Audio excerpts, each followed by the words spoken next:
G'day, ZiggyD here. Path of Exile's 1.1.0 alpha tree has been released to a few people, and we ended up streaming it today, and you guys will actually be able to access it now just before the patch comes out by going to poebuilder.com. I'll link it down in the description below.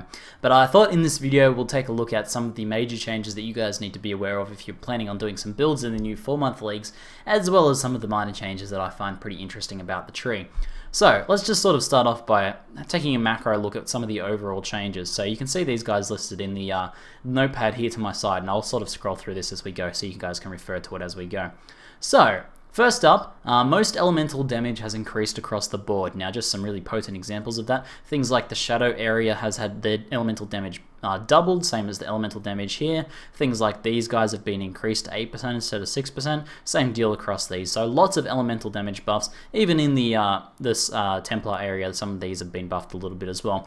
Generally it's 2% across the board, 2% buff, but for the shadow area, a huge buff. Similarly, spell damage has been buffed significantly, so you'll notice that these nodes are now a lot more in the Witch, same as in the Shadow. There's not too many nodes that have been buffed for spell damage, but overall spell damage is a little bit higher now. Elemental Adaptation, so this node over here, 2% to all max resistances, has been moved between the Templar and the Witch, which kind of makes sense from a thematic standpoint, and also when we look at some of the changes to the Marauder a little bit in the future, so you'll see why that's been moved there pretty soon. Overall, crit multiplier has been reduced, so both in the number of nodes and the amount of crit multi that is available. So for example, Throat Seeker used to be many 10 nodes before a 35 or something like that crit multi node. So there's only two 10 nodes now. This one only does 25 increased crit multi. Same over the side here with the Heart Seeker node there. And also even things like bow crit multi nodes have been nerfed. This used to be 50% crit multi, is now down to 30%. So across the board, less crit multi available from the tree. There's been a few ES buffs, such as this one here is now 12%, so more point efficient ES available from the Scion area, and some of the ES nodes around here have been buffed. Not too many changes. The ones behind CI have been buffed by 2% each as well. It's not huge changes, but just a little bit more ES around the tree for you to grab to sort of maybe bring it in line with life a little bit. Other than that, the Marauder has been completely overhauled. You won't even recognize the Marauder. It's completely different, so we'll go through that in detail. There's been statistical witch buffs across the board, mostly through spell damage, elemental damage, and a few other little changes, which we'll go through some of those. There's been some statistical shadow buffs, pretty big ones actually, and Vaal Pact is now over here nearby Beserking. Beserking has been nerfed, just as a little side note, and Vaal Pact has been moved up to here, so it's up in that area of the tree. You'll notice Unwavering Stance is also down the bottom now. Let's move on into the Marauder, because the Marauder is like, it was the oldest, the first planned class in Path of Exile, so it had the most dated tree, and ZiggyD certainly felt that way about it. And the pathing through the Marauder sort of was a bit lackluster compared to some of the other classes. Everyone used to duck in a Marauder for the life nodes, but that has been becoming less and less popular, and the Marauder's sort of been feeling a little bit less dynamic than some of the other classes. So the Marauder has had a big overhaul. So first up, all of these nodes just here, so all of these damage nodes and things like that, these haven't changed. The pathing has changed a little bit, but the actual nodes themselves remain the same. However, when we start to go down through the life side of the Marauder tree, which I should now call the life and mitigation side of the Marauder tree, you'll notice that there's been significant changes. So firstly, we have a life and armor node here. These are all life and armor nodes, so dual life and armor nodes. And then we have more regen available in the tree, a total of 2, 0.4, 0.8, so 3.2% life regen across the Marauder area here. So more total regen, and it's optional. Instead of being forced to go through some, you now have the choice of either sticking with life and armor or going through some extra regen. So very sort of nice changes there. Warrior's Blood has actually been nerfed. It used to be 1.5% life regen, and it had a different name, but that's been changed. We now go through these armor nodes. This is the same, but there is an armor and life node here with very high armor value and 6% increased life. The crit multiplier reduction has been condensed into one node and is now 20% instead of a total of 30 across 2 nodes. And maybe this makes sense with some of the other changes to crit multi in the game, reducing the amount of crit multi across Path of Exile. These life nodes are pretty standard, Heart of the Warrior is just the same, but one of the flask life nodes has been removed, so now there's only 15% total available. So now, get ready to have your mind blown by the biggest change. Oh, super zoom! Diamond Skin now has 1% to max all resists. So in addition to elemental adaptation up near the Templar, and that's why that's been moved up there, we now have diamond skin. In addition to that, prepare to have your mind blown further, we have 1% max resist on each one of these. So with the nerf to Sephel's frame, and with Righteous Fire maybe becoming a little bit more popular, these Fire Resist node and the Diamond Skin node is going to be very popular. But in general, the amount of extra mitigation Marauders can get is very nice now. Actually coming down through this way, grabbing all this stuff, getting Diamond Skin, and maybe even getting one of each of these resist nodes could actually be worth it. Like 1% max or resist, some of you more experienced players will know, is actually a very big boost in terms of defensive power. So very cool stuff there, very cool stuff. Now most of this stuff on the left side of the tree is just about the same. Some things have moved around a little bit, like Lava Lash and Blood Drinker is a little bit further north than it was before, but a little bit harder for other classes to get, but easier for the Marauder to get, but nothing too major. You'll notice the Bloodless cluster has changed. The Bloodless node itself has 8%, and these are down to 8% now. So these are worse life nodes than before. They used to be 12 and 12, but now you're more encouraged to also get Bloodless, which is kind of cool. It's pretty nice to fight life leech mobs and not have them be able to leech from you. So that node should be a little bit more enticing now, but overall this sort of cluster has been nerfed a little bit.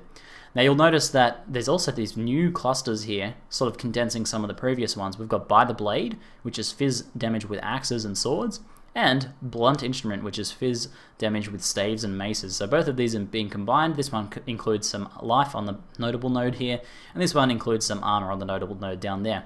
You'll notice there's also some life and armor nodes in here as well, so plenty more Marauder themed mitigation / life, which really suits the idea of this Marauder being this just naturally like beastly and tanky character. Pretty cool stuff. Arsonist has also been changed a little bit, with 2 of these now including 4% life. Not a big change though, 4% is not too big. But this cluster down here, over by Unwavering Stance and the Aura Effect nodes, all off the one node there, which this is a bit of a theme in this patch. You'll notice that we have the Stun Mastery cluster, a new cluster. It includes Stun Threshold Reduction, Stun Recovery and Life on 2 nodes here. Stun Duration, which also has life on it.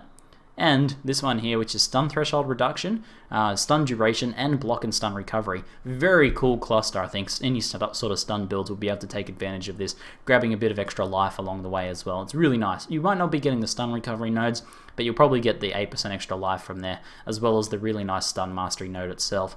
So overall, Marauder change, very cool. It's very, you're able to now sort of path in and out of the top and bottom of the Marauder area a bit more easily, and you can sort of do things like escape from Warrior's Blood, and then come straight out into By the Blade if you want. So very cool stuff without, you know, having to go through all the strength nodes instead. So I'm a big fan of the Marauder changes overall. So I should have had the Marauder brought up a little bit more. My bad. I also did some calculations. The old tree for the Marauder had 38% and 30 max life. The new tree has more max life, more max base life and 54%, but it's more spread out across the tree, across more nodes, and it has combined armor. So overall, I think the Marauder start is very strong now, but a little bit more point expensive, so it's a bit more of an investment, which is probably a good thing. So next up, we'll take a look at the Scion. The Scion overall has been nerfed, which is probably needed. She was pretty dominating. These are all 6% now, and this one is 10% instead of 12%. But you can get through here quicker. So classes just sort of pathing through the center now will probably just go bam, bam, bam, bam, and leave. You're probably going to spend less time picking up the 6% life nodes, but if you really need extra life, they are there to get. Some of the starting Scion nodes have been nerfed just by a few points each, not really big changes, but Path of the Savant, in line with the spell damage changes, has actually been buffed. Now you'll notice the same sort of fast pathing through this node, through this cluster has happened over here as well. These haven't been nerfed at all, but you can now get through there in 3 points instead of spending a few more. And same deal with the ES cluster, this one has actually been buffed with the 12% energy shield. If you're going down this way, getting 6% and 12% energy shield for 2 nodes is very efficient, so that's pretty nice sort of change there. So not too many changes to the Scion, but a few little nerfs overall make the Scion a little bit less powerful in races and a little bit less powerful in terms of early game progression. So as we said, the Witch has some statistical buffs. I'm talking spell damage increases, cast speed increases, you know, by 1% per node. Elemental damage increases up through here. These have all been increased by a few points each. Same deal over here. All of these have been increased. lightning damage across here has been increased, cold damage has been increased, and we also have a new life and mana node here, which is used to be a mana node by itself, is really nice, and some ES increases just sort of across the board there, so pretty nice stuff. Also, spell damage per power charge has been buffed by 1%, so very nice for any sort of power charge builds there. So moving down to the Shadow probably got the biggest buff overall in terms of just raw stats. Not changed in terms of the layout yet. I think the Shadow might be the next class to get a bit of a layout change, but the Shadow is much more powerful now. So big spell damage increase, cast speed increases, doubled elemental damage through here, and these have also been doubled.